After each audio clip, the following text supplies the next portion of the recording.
ভারত বাংলাদেশ সীমান্তে কাঁটাতারের বেড়া দেওয়াকে কেন্দ্র করে উত্তেজনা। মালদা জেলার ভারত বাংলাদেশ সীমান্তের সুখদেবপুর এলাকায় কাঁটাতারের বেড়া দেওয়াকে কেন্দ্র করে গতকাল বিকেলে ব্যাপক উত্তেজনা সৃষ্টি হয়। কেন্দ্রীয় সরকারের পূর্ত সড়ক বিভাগ বিএসএফ এর সহযোগিতায় সীমান্তে কাঁটাতারের বেড়া তৈরি করার কাজ চলছিল, কিন্তু ওই কাজের বাধা দেয় বিজিবি। ইতিমধ্যেই ওই ঘটনার একটি ছবি সামাজিক মাধ্যমে ভাইরাল হয়েছে, যদিও সত্যতা যাচাই করেনি নিউজ RM বাংলা। এর ফলে কাজ বন্ধ হয়ে যায়। বাংলাদেশ সীমান্তবর্তী মানুষজন ওই এলাকায় জড়ো হয়ে যায়, পাল্টা জড়ো হয় এপারের বাসিন্দারা। ঘটনার খবর পেয়ে কালিয়াচক 3 নম্বর ব্লকের লোকজন ঘটনাস্থলে পৌঁছয়। সরকারি নির্দেশ অনুযায়ী তার কাটা বিহীন উন্মুক্ত স্থানে বেড়া দেওয়ার কাজ চলছে। প্রশাসন সূত্রে খবর, গতকাল ওই এলাকায় যেখানে বেড়া দেওয়ার কাজ হচ্ছিল তা বাংলাদেশের অভ্যন্তরে বলে দাবি করে বিজিবি। আজ সকালে দুপক্ষের মধ্যে আরও এক দফা আলোচনা হয়। সীমান্তের যে এলাকায় বেড়া দেওয়া হচ্ছে তা ভারতের অংশ বলে বিজেপিকে বুঝিয়ে দেওয়া হয়। এরপর এর কাজ শুরু হয়েছে বলে দাবি প্রশাসনের।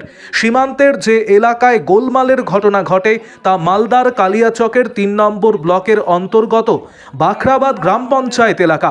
বাংলাদেশের এলাকাটি পড়ে রাজশাহী জেলার শিবগঞ্জ থানার মধ্যে। এলাকার পরিস্থিতি এখন নিয়ন্ত্রণে রয়েছে বলে প্রশাসন জানিয়েছে। আরও আপডেট থাকতে আমাদের ভিডিও শেয়ার ও ফেসবুক পেজটিকে লাইক করে ফলো করে দিন।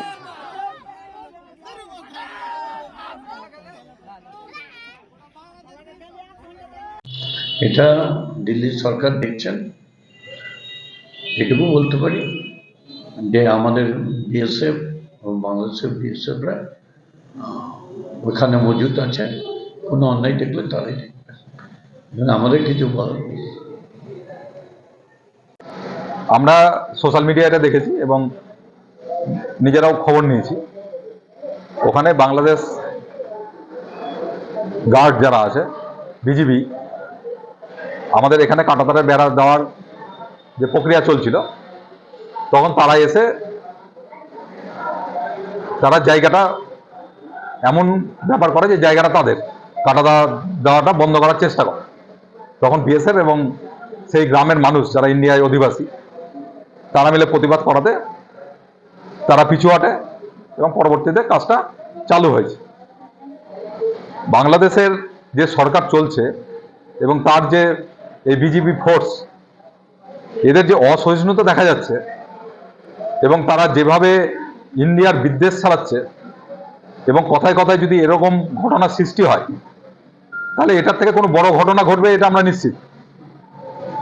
কারণ বাংলাদেশ একটা ছোট্ট দেশ, আমরা প্রতিটা দেশের সার্বভৌমত্বকে সম্মান করি, কিন্তু তারা যদি ইন্ডিয়াকে অপমান করার চেষ্টা করে, বিএসএফকে অপমান করার চেষ্টা করে, এদেশের মানুষকে অপমান চেষ্টা করে, দেশের জমি সীমানা নিয়ে গন্ডগোলের সৃষ্টি করে, তাহলে কিন্তু তাদের উপরেও আক্রমণ নেমে আসবে, এটা স্বাভাবিক।